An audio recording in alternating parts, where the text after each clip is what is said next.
Welcome to Meet, Act, and Part, a Masonic podcast hosted by Midnight Freemasons Greg Knott, Darren Larners, Todd Creason, and Bill Hostler. The views, opinions and experiences that are expressed by the hosts or guests as individual Freemasons do not reflect the official position of any Grand Lodge, appendant body, or Masonic authority to which the hosts or guests belong. And now on with the show.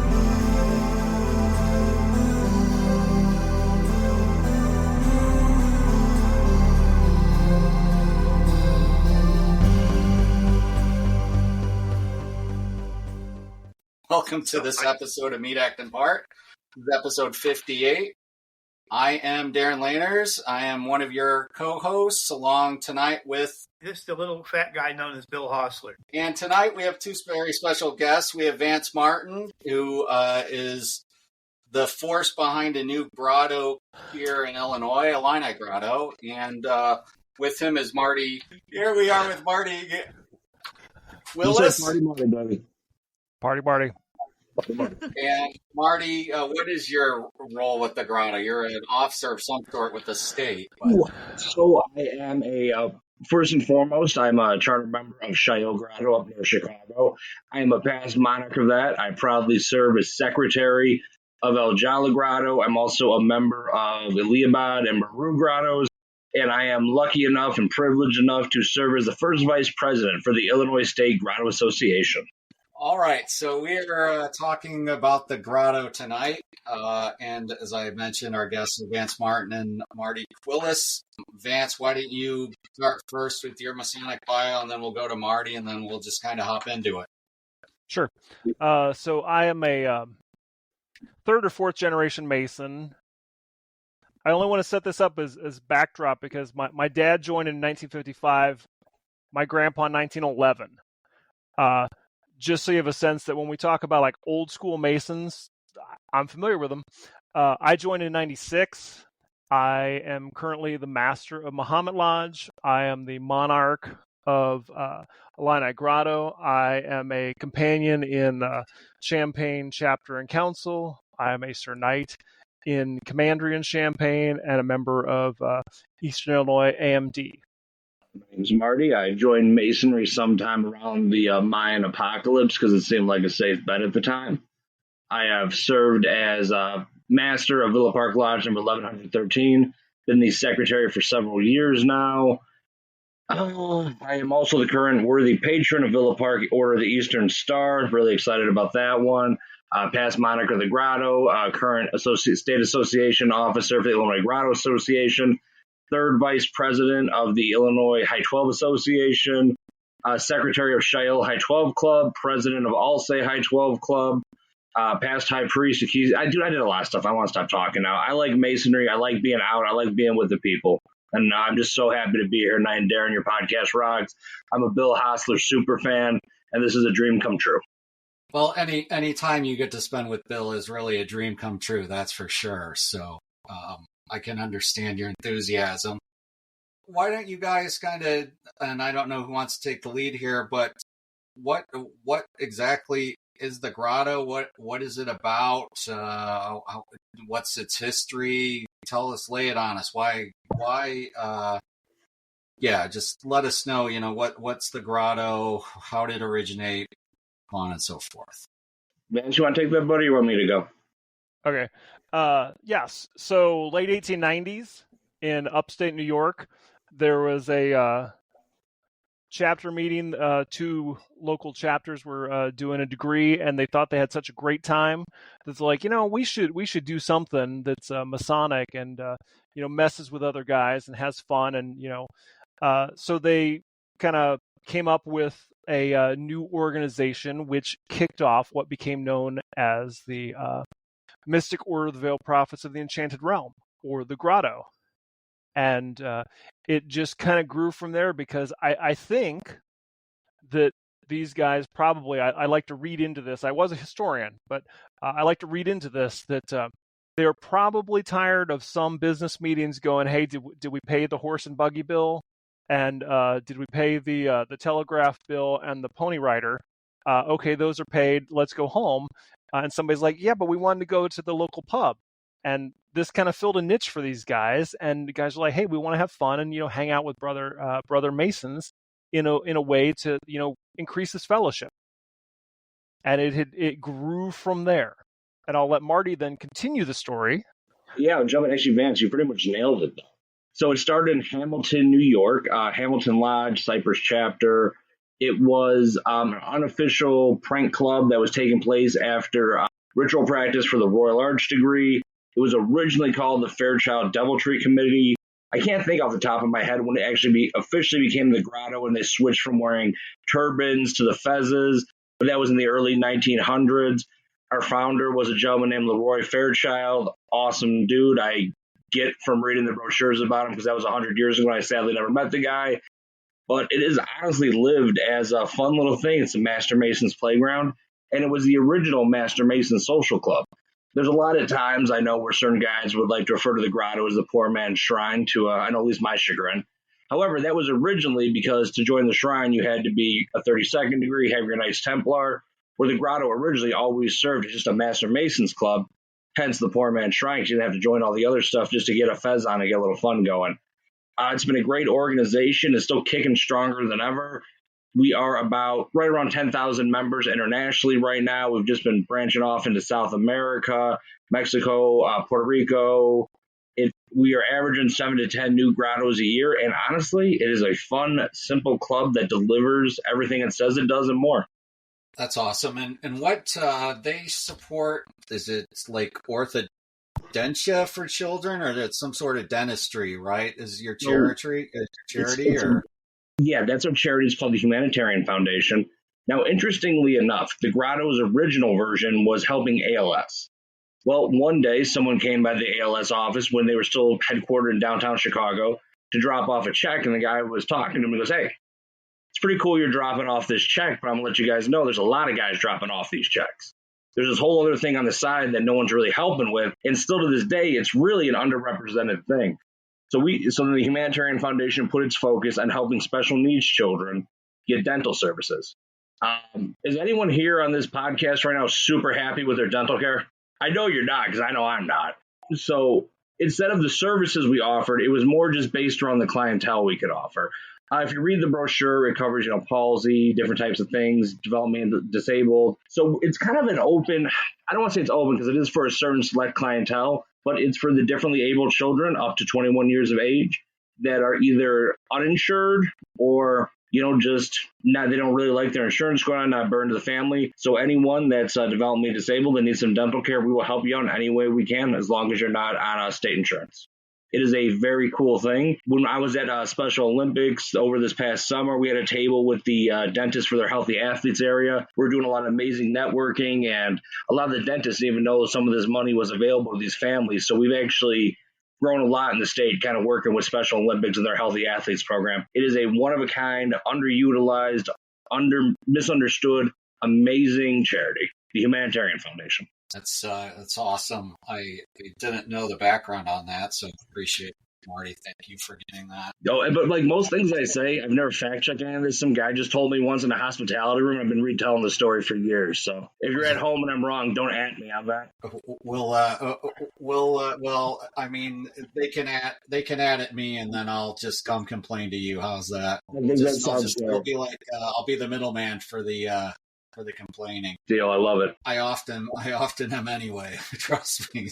So I guess now we'll just kind of ask how you both came involved with the Grotto. Well, originally I came across it. I think it was the first dependent body I ever joined. I think I'd only been a Master Mason for 2 years at the time. And once upon a time in this state, there was the Illinois Masonic Children's, which later turned into MCAP. We had the home in near LaGrange, I think one by somewhere in the south. Well, El Jala Grotto, which it still is the largest grotto in the Chicagoland area, would host a pig roast there every summer. I attended. I liked what I saw. Someone said, do you want to join the grotto? I said, okay. He said, you got $50? I said, yes, I do. And next thing you do, we were in one of the private buildings and we were doing a short form ceremonial. And I don't know if I just like to jump in with both feet or it was as good as I thought it was that day, but I met a very chill, understanding group of Masons that I bonded with very quickly.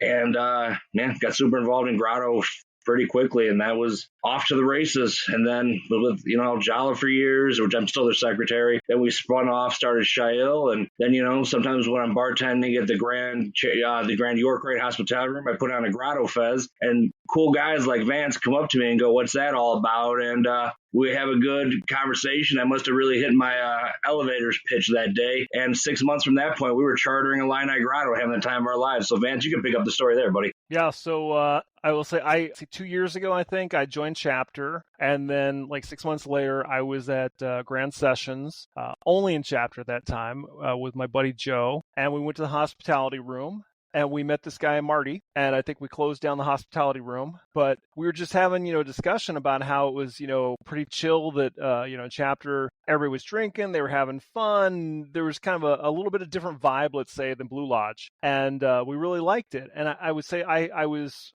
6 months into being master for the first year. And, sometimes there's a certain line of thinking that people are like, well, you can or can't do certain things in Blue Lodge. And we just started talking about this Grotto thing. And then actually this podcast was somewhat influential in it. There's a guy there's two guys not on here tonight, but Greg was one of them.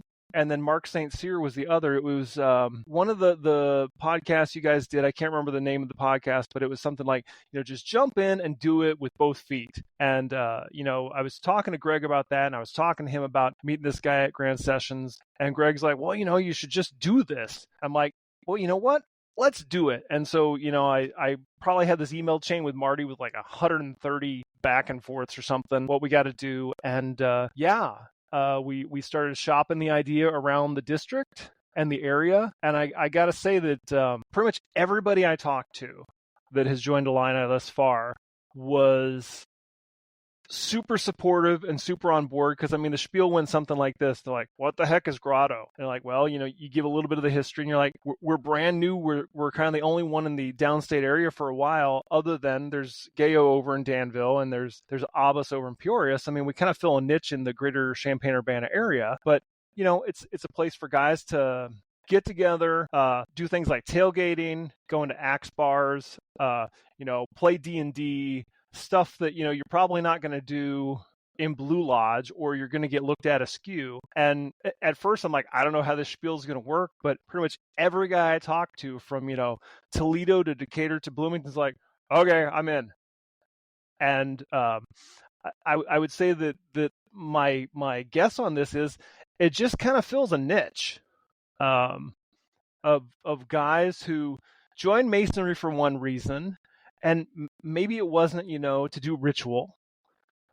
Maybe it wasn't just to be a guy that pays his dues every year, but they were looking for something. And I have to say, over the last 2 years of being a master, I've had a lot of talks with guys who want to be members.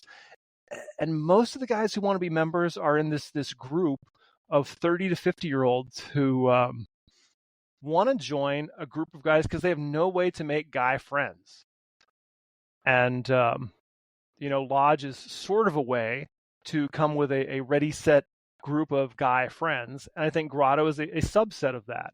And so all these guys, like Marty has said, for his pig roast thing there, everybody I have met now, from, the past Grand Master from Pittsburgh to, guys around the country, they're all very chill and fun. And, you meet them and they really are like long lost brothers. And so it really is kind of this much more fellowship, fraternity, friendship thing that I think guys are looking for. So Vance, I know you just started Illini Grotto. What's the current membership? Gray area there. We have 22 official members. I have petitions and monies from 29 members, but they're not technically counted until they're initiated. And so just based on when we meet and when these guys, can get there, we haven't initiated these other 7. Because, some of them are nurses and work weird schedules and stuff like that. And so, I would say we're going to hit over 30 by the end of the year, because I have 2 or 3 guys who are going to give me petitions this month. And I kind of expect an event we're having this coming weekend, we're probably going to get a few more. This is really an interesting organization to me, because I've seen it since I began my Masonic career. There's a big Grotto organization in Indianapolis. And, you see, and I think they even have their own building. But since I've been talking to the local brethren here in Arkansas about possibly joining, it's kind of piqued my interest a little bit more. And if I wouldn't have had some medical issues here recently, I probably would have already been a member. The nice thing is I really did not know about your charity. That really is kind of like the cherry on top of this organization, because you're right, it is a very underutilized area. I mean, I guess because it's not sexy like a lot of like MDA or something like that, but it's something that's needed, if more than a lot of it. And so it's a beautiful thing. As someone who used to be a stepfather of two special needs children, I can totally understand the healthcare issues that they encounter. But most of the time I'd heard this time was called the Poor Man's Shrine, so I won't refer to it as that. But I've heard that some places Grotto does kind of mirror in some ways the shrine, like they have clubs and like organizations, like kind of like the Shrine does. Is that true? Oh my God, yeah. There's tons of units up in Chicago. Our two main ones are our Kilted unit and our Clown unit. In a lot of ways they do mirror each other, but it's also kind of how you would say, does the York Rite mirror the Scottish Rite? Sure, in some aspects or conversations, but a brother can be a member of both and get completely different experiences. It seems more and more grottos have less buildings than time goes on. We're very blessed in Illinois that two of our larger grottos, Abbas and Peoria, and Gayo and Danville, each have very massive, lovely properties. And then sometimes when you go in the South, you kind of see that too. But in a lot of ways, they do mirror each other, but in a lot of ways, they don't. One of the big things where I was recently down in Louisiana for Southwest Grotto Association's meeting, which is just a little convention where all the grottos in that region get together. I was talking to a lot of the guys from New Orleans who are very active in the shrine there, but they're active in the grotto too. And one of the reasons is your wife can parade with you in grotto. Shrine has their insurance deals or whatever it might be. But a lot of guys are like, well, I want to put my wife in my little buggy, my go-kart, whatever it is. So we're going to do both parades this summer, but I'm going to do these two just so I can include my wife more. I think sometimes it's a little bit easier to do certain things with the family through a grotto lens. And I don't know if that's just because we don't always have as much pomp and circumstance or airs, but I know that's with a lot of the guys, especially in the South, really what draws them to the units of the grotto. I can see that. And plus, I think in a lot of ways, not having a building of your own is kind of a blessing, because then you don't have to have all the overhead above you. And you can spend more time just having fun. You find a place that everybody likes to meet. And I'm going to guess it's a place that may contain some adult beverages. And you just go around and you have a good time. I mean, and really, that's what the Shrine started out to be before they got so large. And I think it's a great thing. I mean, to be honest, I can't wait to join, to be perfectly honest. Keep me in the loop. I'll try to get to Arkansas for that one. Okay, will do. I've always wanted to see the home of the Clintons anyways. Well, you should talk Darren and Greg into coming, because they've been talking about coming down too. So we could just, just get a car full and just road trip it. Yeah, I believe it's going to be cool. I think we are going out to Oklahoma for some of the gentlemen from the Indian Masonic degree team are going to join too. Because we all had a big hoot when they were here in the bottom of Illinois, when another charter member of Illini Grotto, Greg Sidwell, put that big party together. It's funny. I've been a member of Oklahoma Masonry for about a decade now, and I have never seen the Indian degree team in person. It was a really enjoyable performance. More or less the greatest part about it was 400, the time I saw them, 400 or so Illinois brothers came to see them in a packed gymnasium. I was blessed enough that the podcast I'm part of at Refreshment, we shot a show with them earlier in the morning, and that other Masonic podcast, Sousa from somewhere in Indiana, those guys are great too. They shot with them that day, so it was just a really awesome day for us to get to know those guys. And after the degree, we kind of hosted a happy hour with the guys from the team that got a little bit fun and silly. But yeah, no, you get a chance to see them because they're actually really good dudes, and they do something great, and they give something that's already amazing a very big event feel. I mean, realistically, they're wearing beautiful Native American regalia. They're doing the Oklahoma work, which, oh my God, when you're an Illinois guy, it looks strange as could be to you. However, they kind of give it, I don't know, a boxing match is a boxing match, but watching Tyson have a boxing match is something different. And they give it that big feel. And that's really the best way I could describe seeing those guys. Yeah, for a Hoosier Mason, it's the Oklahoma degrees is a little strange to me too, because I'd never really encountered, and to this day I've never seen a Master Mason degree in Oklahoma. I've been a member there so long, but we lose so much in Masonry just by being too serious in a lot of ways. It's like you guys said, they go to Blue Lodge and, like back in the day when you guys was talking, they're complaining about the price of kerosene for their lamps, and they probably had to have a committee set up for it. Then they had to have a white paper and yada, yada, yada. And what really the guys before the alcohol prohibition, that was what they did, is they closed and they went and they had fun. And I think once we took out the fun, we squeezed all the energy and things out of it. So I think you guys are kind of you're picking up what our brethren back in the early masonry days brought to the table. No, I couldn't agree more. And sometimes when I think about dependent bodies like Grotto or any of the 100 other ones you could join, there's always this weird sentiment that, if a guy joins a dependent body, he won't come back to lodge.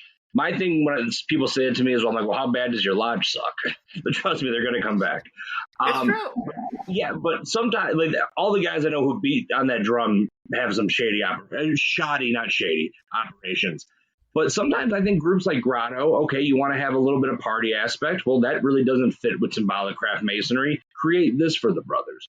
You want to do some service stuff and work in the community and maybe kind of dabble in civics? Well, you can't do it through the lodge. That's not appropriate.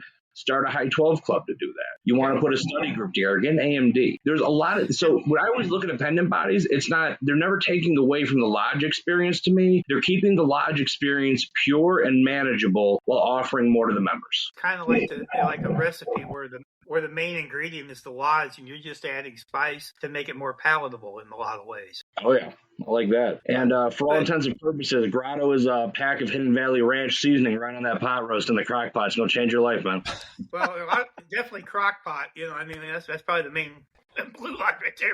But, maybe you guys could come up with like a precision pancake flipping team, and then it'd be welcome in Lodge. So please forgot you said that, because I'm going to steal the crap out of that and never give you credit, though. I'm sorry. That's perfectly fine. Bill, it'll be on the podcast, so you can sue him for copyright infringement every time he uses it. He can pay you a shiny nickel. Okay, Daryl, you're my witness. That's right. And my other brother, Daryl, will also be your witnesses, even though my name's Darren. But that's actually a great concept, that you actually build this team of like elite pancake guys. They go lodge to lodge doing fundraisers. Call them like the Border Grand Flippers or something. Bill, there's actually something to be said here. We could do this and tour around with the Indian degree and do the pancakes right before the degree. Dude, we got a whole new life here. I got a 14-passenger shuttle van outside. We got to hit the road, bro. That sounds good, except you wouldn't want to eat anything I cooked. But, yeah, I kind of got the idea when you were talking, because I read a book about In-N-Out here recently. They have what they call the In-N-Out All-Stars, because they go around and they are a group of employees that go around to all the new stores and teach the new employees how to cook the burgers and stuff. And so there you go. It's amazing. It's also amazing you wrote a book on In-N-Out, because I love doing deep dives on Wikipedia and random food chains, like finding out how Big Boy turned into 3 different franchises. Every time I go to Cracker Barrel, I always want to talk to the waitress about like their star system they have on their aprons. I'm very tuned in. Dude, I actually snuck into a Waffle House group online that's for employees only, just because I wanted to know how much a store in Atlanta was making. I'm a psycho about that stuff. So I'm appeased that you're also a studier of life. I'm kind of the same way too. It's like people ask me about food. I said, you always trust a fat guy about how good food is, and so it's like. But I'm a nerd, fast food nerd too. I watch a lot of mukbangs on YouTube. I just watched one right before we got on the air here. To any Grand Lodge listening, a mukbang is not what you think it might be. Oh, don't worry. There are no but Grand you know what? Lodge I just realized officers we're going listening to the wild podcast, Marty. They may listen to yours, but I will say you're going to get an amendment about this. I'm sure that they probably like you a whole lot more than they like me. So, well, most of us do. this is true. Yeah, it's too bad Greg ain't here. No, Greg is being illustrious brother Greg Knott in Louisville with all the muckety mucks in the Northern Jurisdiction Scottish Rite. So convention in the Southern Jurisdiction. I exchanged some text messages with him today and told him to line up a bunch of guests for us for the future. So that's what he's working on at the moment. Good. Actually, to circle to Grotto and build off this. So one of my favorite things about Grotto is our big international convention every year. It's generally held at the pleasure of the Grand Monarch, who's our top presiding officer of the international body. Because we're international, we have associations that tie areas together, but we don't have a governing body per state. So a few years ago, there's a little thing that, or maybe 2 years, I forget when it happened, but maybe this country got slightly shut down. Some things happened. We don't talk about it anymore. But while most of the world was shut down, Grand Monarch Mike Hostler, who was an Indiana guy from the Kokomo area, love him dearly. Him and his wife are the greatest humans that may have ever lived. He made a judgment call, which was an interesting one, that we were still going to have our convention during the shutdown. And it actually took place in Louisville. And it was one of the best times ever because attendance went from like 1,000 to 200, which rightfully so. And it was just one of those wild, intimate times. But I got to know so much about Louisville that weekend in that deserted city. And I know I'm messaging all the guys that are at the Scottish Rite thing right now, telling them about all these cool little hole-in-the-wall bars and everything I found. And it was really just an amazing city. But that's the one thing Grotto will always do that is great is conventions. Because you go to the big ones, there's like 10, 15 hospitality rooms. Everyone's competing to have the best room. And all of our association meetings are a smaller version of that, which is super cool too. So either way, I kind of want to get this train back on the Grotto track, and you gave me that Louisville in, so I love that. Thank you. Yeah, I just seen, I'm Facebook friends with Dave Glatley, the former Supreme Commander of the Northern Jurisdiction. I seen he's down there this week, and he went and had a hot brown at the Brown House Hotel. I thought, okay, he's in the know. Yeah, I was telling everyone to check out Doc Watson's Smokehouse. It's actually, I think, my favorite place down there to get oysters. But anything down near the Galt House is great. It's anything on the Bourbon Trail is great. It's a fun little town. 4th Street Live is cool. Louisville is definitely a great place. Yeah, we better get back on the track. There's bound to be something more we haven't added. I was just going to say 2 things. I'm sure this episode, by the time I get it edited, it'll be very late for the guys that are down in Louisville, but maybe I'll take it in consideration if I go to the SDRIF convention here beginning of November down there. I think it's always in Louisville, first week in November. In any case, here's the golden question. How could I convince my wife to allow me to join the Grotto when I'm a member of so many other Masonic dependent bodies? Go. That's easy. Just tell her it's last night she has to see you. All I can say is Marty's met my wife, and the first story out of Marty's mouth when he meets us is how he was telling us about he got propositioned to join the lifestyle, and I'll just leave it at that. Hey, brother, Jeff Bain's garage is like Vegas. What happens? Oh, is that it? All right. Wait.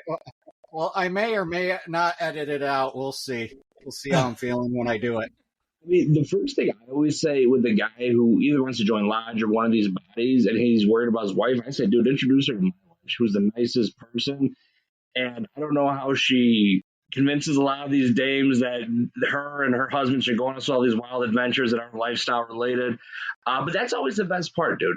The one thing with Grotto, it's so family driven. We do have a women's auxiliary. I don't know if your wife would be into that, but the way Shail functions is we meet on the same night, so we have dinner together. One, the men or the women, one would take the basement of the lodge, one would meet full form upstairs, and we switch back and forth every month. Then we all go out. Anytime I'm messing around with Grotto, it seems the more I do it, the more family driven I get, the more Blue Lodge driven I get. The wives are always super involved. It's always a great thing when you go to convention. You can kind of tell low key we have a lot of smart guys elected to those grand positions, but their wives are really running the show. God bless all of them. It's really a peaceful and friendly body, and I don't think it's going to take you out of the home more, and it's going to give you a lot of instances where you can bring her with. That would be my pitch. Vance, can you do better or worse? No, I'm just going to build off that. So, I mean, we got chartered in April, and we've had a monthly meeting each month. And I would say quarter to half of the wives have come to it. And I mean, we have them we've had them at the lodge, we've had them at bars, we've had them at restaurants. And I think that, the wives get more comfortable saying, oh, well, these are the guys that you're hanging out with, instead of, this faceless group of guys that, quite honestly, when we have, stuff at lodge, every once in a while, there's a wife who comes by and then leaves. I think that this is much more family oriented. We've had kids at events. I think that Marty's entirely correct. It's a lot more family oriented. I mean, sure, the ritual is secret, but we have our treasurer's wife. She wants to start the women's auxiliary, the Daughters of Mokenna. And I think she's at, like 20 people right now that are down with that without much effort. Although, Marty, tell Joy that she's got to get back to Shania. Joy, who is the Mighty Chosen One, which is the name of whoever sits in the east for the Daughters of Okana body. She is a lovely person. However, she is also a nurse by trade, and her shift changes so hard. My wife's the treasurer of her Daughters of Okana, and sometimes she's like, dude, Joy's on a wild shift this week. I ain't even going to bother. I'm like, honey, I don't blame you. She's a healthcare hero, so let her do her thing. But when I do see her this week, I'll let her know to give you guys a call. But I mean, yeah, I mean, it's one of those things, and it's one of the things that the wives have been down with most things. And like we did a shrimp boil a few weeks ago for one of our meetings. We're doing the tailgate. We're doing other stuff. Quite honestly, we're doing the same thing Marty was talking about, where we're getting kilts. I have my kilt. One of our other guys already has his kilt. Some are on order. And interestingly, some of the wives, for whatever reason, I don't know the reasons. I don't want to know the reasons. It's fine. They're like, honey, you need to get a kilt. The wives are down with that. So, I mean, I think that it's a lot more open. Because, I mean, as my friend Joe says, who's, about to be master of our lodge, and he's Chief Justice of the Grotto, no, he's not. He's master of ceremonies of the Grotto. Anyway, he might as well be Chief Justice. He's like, one of the secrets of Masonry shouldn't be that, we're still around. And I think that Grotto does a good job of saying, hey, we're here, we're having fun, and we're normal 21st century people. I mean, the guys that are going to petition our lodge because they want to join Grotto are from both ends of the spectrum. I mean, 22-year-old guys and 60-year-old guys, because they're like, we want a part of that.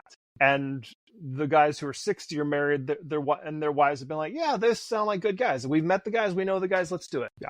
So it's just building off Marty's sales pitch.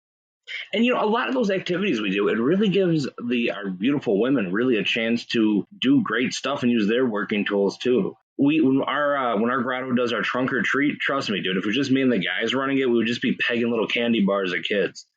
Those ladies really make that event work in every way, and they decorate all the cars, they decorate the lodge.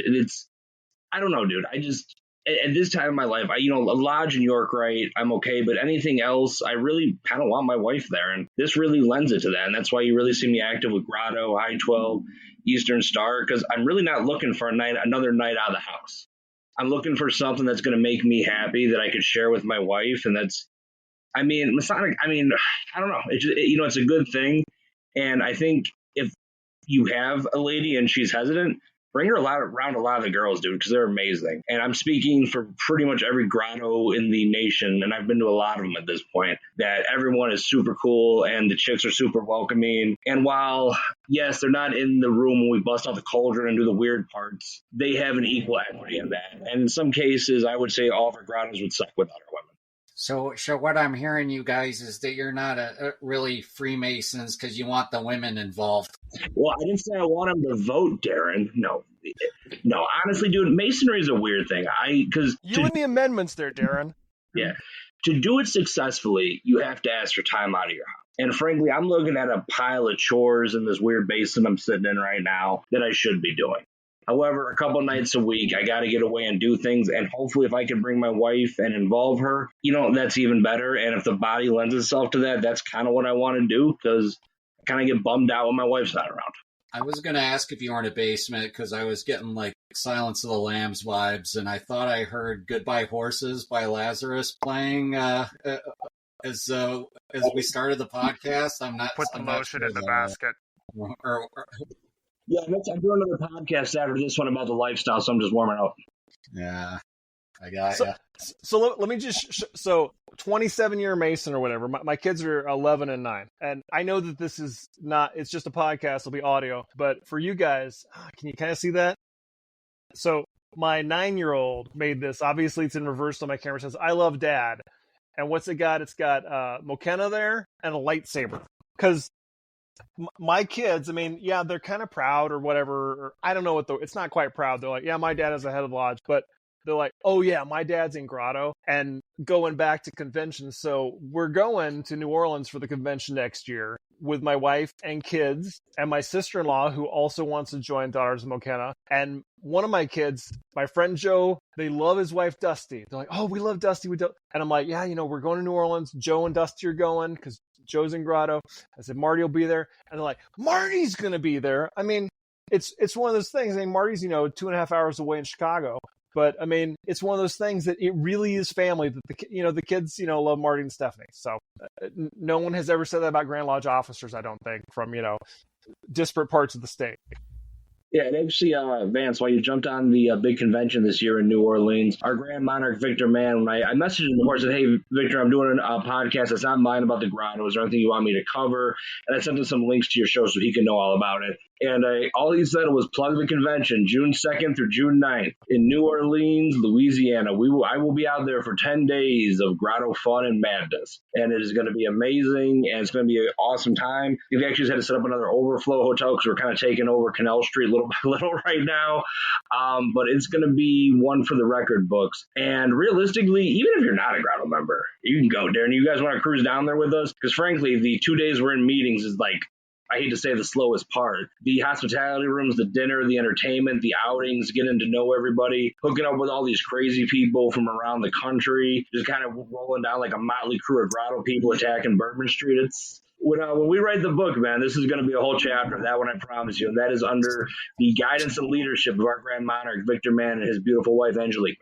Greg's a plural member of Gayo and Illini. Yeah, I'm well aware. As his intern, luckily, though, I'm not required to join every appendant body that he's a member of because I would go broke, whereas he has the money to do so. But he is a golf coach now, so Yeah, yes, he's making the big bucks as a volunteer unpaid golf coach at St. Joe Ogden High School, which they're not even considered a real sport. They're a club sport by the high school, so they don't even get any money from the high school for anything. And since both my kids graduated from SJO, I can voice my displeasure with how out of their minds they are when it comes to football and the basketball and those two big sports, and basically anything else can go. I'll just leave I'm in Muhammad, same boat, baby.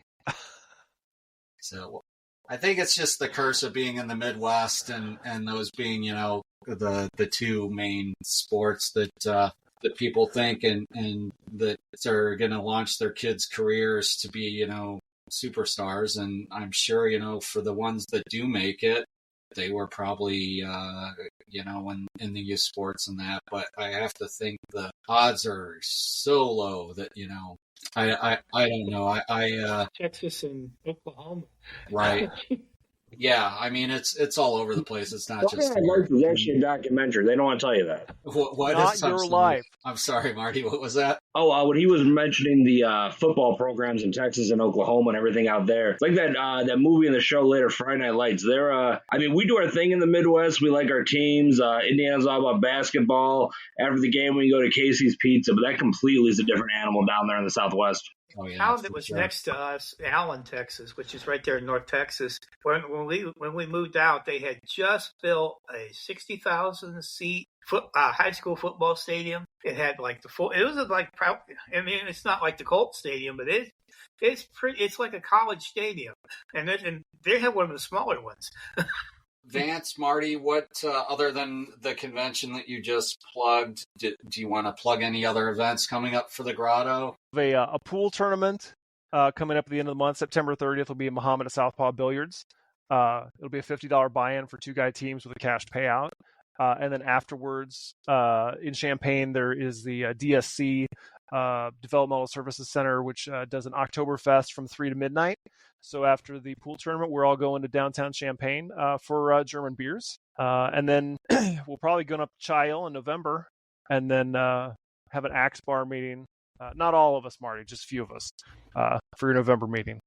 We'll want a Fez. Beautiful. I can't wait till you guys get here. Only thing keep going, Vance. No, and we're probably gonna have our November meeting at an Axe Bar, and I'm not sure about Christmas yet, but that's kind of our year thus far. On up in the Chicagoland area. Next big thing is going to be our trunk or treat at Shail in November. El Jala and Shail are both doing Feed My Starving Children volunteer events, which I'm sure we're going to go out and get into a little bit of trouble after that. We're actually hosting a full Thanksgiving dinner at our November meeting, so I'm glad you guys are coming up that night. December, we kind of lay low because a lot of people got family stuff going on. We always hold our holiday party generally in January. Last weekend, we do a big thing called Chicago Grotto Weekend, which brings a lot of people in from out of state. It serves as the installation for for El Jala Grotto and Aliabad Grotto. I think this year we're having a brother bring out a custom pizza oven, and brother Calvin, who's DJ Flash, is going to be turning it out at the Moose. So it's going to be a very Midwestern style party. And then big thing in Illinois, if guys are interested. Vance, what's our convention date for the Illinois Association in April? I believe it's 13th through 15th. That sounds right. We'll be down at Peoria at Abis Grotto, and you can find out kind of all the fun we have. There's a good chance there's going to be a new grotto that's in Rockford that's going to be getting chartered that weekend as well. We always have a big hospitality situation at the hotel, and just as we have as much fun for the men folk, there's always the pool. The wives like to take the kids down there. We'll have ladies' activities. We'll do a dinner. And I know in February we're doing a big Valentine's Day dance in Chicago. The grotto's hosting. So, I mean, we got enough stuff to stay happy and tired. That's all I can say. Cool. Guys, I just want to thank you both for taking time out of your busy schedules to join us on Meet Active Park. Bill, do you have anything before we wrap this up? No, I just want to thank you both for taking times out of your schedules to come and chat with us tonight. I've had a great time. It's one of the most fun episodes I've had in a long time, on and off the air. I hope you guys will come back again, and maybe we can talk about this or another topic, in Illinois, if you'd like to. But thank you both for coming, and I hope that you continued success building your grotto even further. Thank you, Prophets. Thank you, both you brothers. And I said I know I joked that I'm a Bill Hassler soup fan, but I got so much respect for the Midnight Freemasons, everything you guys do. Honestly, anytime a guy hits me up and he's like, hey, I don't know what to do for education on my lodge, my go-to is just go to Midnight Freemasons, steal an article that looks good, and regurgitate it. You guys, we do. I'm so glad that Darren invited me on. Darren, I know we're both in the Grand Chapter of Illinois line for the Royal Arch, but actually that one time where I did tell your wife that crazy story as an introduction was, I think, really the first time we got to hang out, and I had a lot of fun with it. I think the world of you and your lady. Bill, I love all your 50-year Mason stories online, and I'm just a big fan and I'm just glad to know both you brothers, and I'm glad you're both out there doing your thing. Well, thank you. Thank you for being so kind. Yeah, and Marty, I feel the same level of respect to you, just your personality and just what you do for Freemasonry and how you promote it. Much love to you, brother, and much love to your beautiful wife. And, I hopefully will get to spend some more time together here in the near future. And yeah, thanks for, complimenting us on Midnight Freemasons, because it is really labor of love, and it's entirely designed for Freemasons to do just that, to go out there, pick an article and use it as lodge education. It's low-hanging fruit. And hopefully there's so many articles and so many different things on that blog and so many different perspectives. If there's ever anything you want to know about Freemasonry, I'm going to bet if you go there and type in the search for that topic, somebody's probably written on it. And if they haven't, you can hit me up and I'll make sure somebody does. But all that being said, to your point to Bill, yes, the 50-year member series, Bill, you got to work on that some more and get it wrapped up so we can put it in book form for you. Because I think it's gonna be a bestseller, honestly. Yeah, the ending's in my head. I was, with this, medical issues kind of put me behind. But yeah, it's definitely going to be fairly soon, knock on plywood. But yeah, hopefully we can get it done pretty soon. It's going to be a long time. Then the only thing I'm worried about is I'll have a really great idea for another installment, but it's already going to be put to bed. Then what do I do? Bill, if they could keep making more Star Wars crap, we could definitely get more 50-year Mason stuff whenever you want, buddy. Well, Bill, I was just talking to a brother at Homer who stumbled across Masonic Radio Theater, and maybe it's time to bring that back from the grave and start that back up, because that would be cool. The one brother was just talking just how much he enjoyed it, and I know it was kind of short-lived, but finish a 50-year member and then put your energy towards that. Yeah, because it was hard to write the scripts, but the worst part was, we were talking nearly a decade ago, was getting everybody to film record their parts. But with technology the way it is today, it would be a lot simpler to be able to pull out something and make it a little quicker too. So maybe it is time to start thinking about it. Maybe we need to have some people turn in some scripts and see what we think of them. There you go. All right, well, thank you both again. Vance, do you have any parting words for us? I know Marty kind of had his turn, but I want to cut you. I don't want to cut you off before we go. No, I just like to thank you for inviting me. And if there's any guys who are in the Champaign-Urbana from Bloomington to Toledo to Decatur area, they're like, hey, that sounds fun. Shoot me an email. I'm on Facebook, or I'm sure Darren will probably put something on here about how to contact me or something. Yeah, I'll get both of your names out there, and that I know you're both on Facebook, and just to try to root out maybe some of the crazies, I can have them contact me, and then if I think they're legit, I'll put them in contact with you. Because I wish to be Mason. You make me Mason. Yes. Well, for our listeners, I want to thank you for listening to another episode of Meet, Act, and Part. We've made it through episode 58. I can't believe we made it past episode 1, but we're still trucking along slowly but surely. And if you are so inclined, you can support us on Patreon. And if not, that's cool too. It's a labor of love for myself, Bill, and Greg, and we'll keep on trucking. For the price of a cup of coffee, we can continue to bring you the quality Masonic content that you have known and loved all these years. And also feed starving children. Yes, that's it. Yeah. My dog is starving. And I'm the starving child being me. But in any case, welcome. We just want to thank you so much for your time and listening to us. And until the next time we talk, may we ever meet, act, and part. Thank you for listening to Meet, Act, and Part. For more information about our show, visit our website at www.meetactandpart.com. While there, please consider supporting the show by sponsoring us on Patreon. Until we meet again, may we meet, act, and part.